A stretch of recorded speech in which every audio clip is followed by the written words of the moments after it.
SSC 2027 পরীক্ষার্থীদের জন্য বড় সুখবর।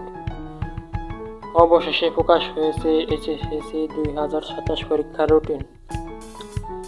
এসএসসি 2027 সালের লিখিত পরীক্ষা শুরু হবে 14 মার্চ 2027 থেকে। পরীক্ষা শুরু হবে সকাল 10টায়। পরীক্ষা চলবে 15 এপ্রিল 2027 পর্যন্ত। এরপর ব্যবহারিক পরীক্ষা অনুষ্ঠিত হবে এবং তা 22 এপ্রিলের মধ্যে শেষ করার কথা রয়েছে। তাহলে চলো আমরা দেখে নিই কোন পরীক্ষাগুলো লেটস গো।